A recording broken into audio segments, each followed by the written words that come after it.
Settling a case, settling it, fixing it, making what was broken, not put back together, but if it's broken, smooth out the edges on both sides. So my office deals with contested surrogates court cases, contested divorce cases, contested guardianship cases, and issues involving custody and visitation.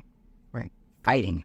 We are a litigation law firm that resolves cases and settles cases. We're not afraid to go to trial. I've been on trial thousands of days, in my career. My associate, I think he's over 1,000 days at this point. So we are practiced in that field, and that assists us in trying to resolve issues up front. What are the issues? Well, there's a myriad of issues. People fight about money.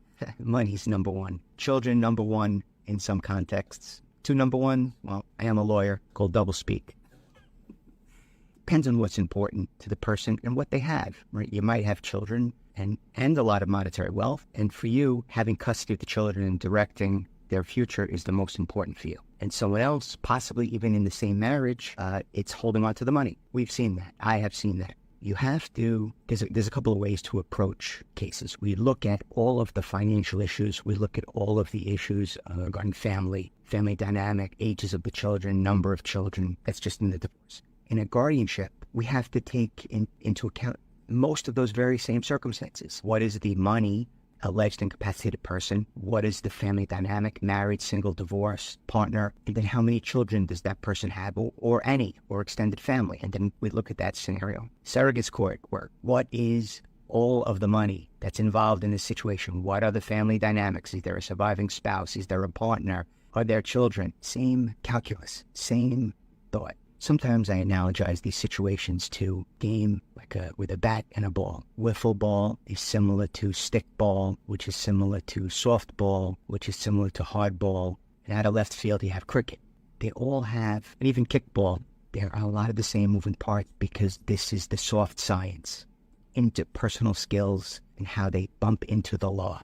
How do we resolve it? Sometimes we use a mediator. Sometimes we take advantage of the law secretary or court attorney for the judge or the surrogate, and they can sometimes mediate a dispute or at least narrow issues. You're looking for X dollars from this property. That property was bought prior to the marriage. How did you contribute? So it can narrow the issue. Or that property had been refinanced and the deed was put in the other person's name and money was pulled out and now your joint accounts are paying for it. Maybe that weakens that argument. Have a case now where contested guardianship, siblings are arguing over who should be the guardian of their parent. Typical scenario. Two brothers fighting, two sisters fighting, a brother and a sister fighting, two siblings on one side, one on the other, four siblings on one side, two on the other. All of those permutations exist because people go into, they retreat into camps. And in this circumstance, one person, and it's common, I'm not divulging state secrets, one person wants the alleged incapacitated person, because we're predetermination of a hearing,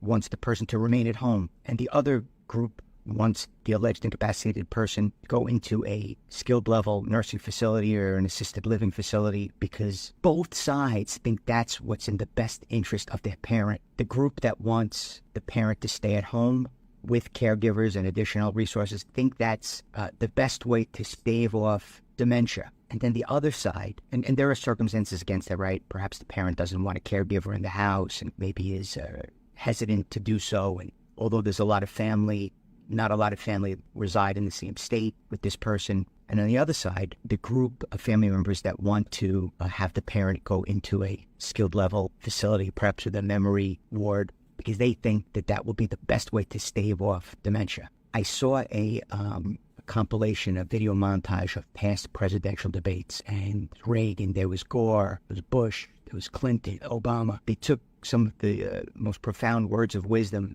that each of them said in this montage, and it was, and I think even Kennedy and Nixon, the thrust of this was, our goal is the betterment of the United States of America. That's what we both want, both sides. You'll hear a difference as to how we will go about doing that. And that's what we have. We all want what's best for that alleged incapacitated person. We all want what's best for our children, but it's how we see fit in going to that.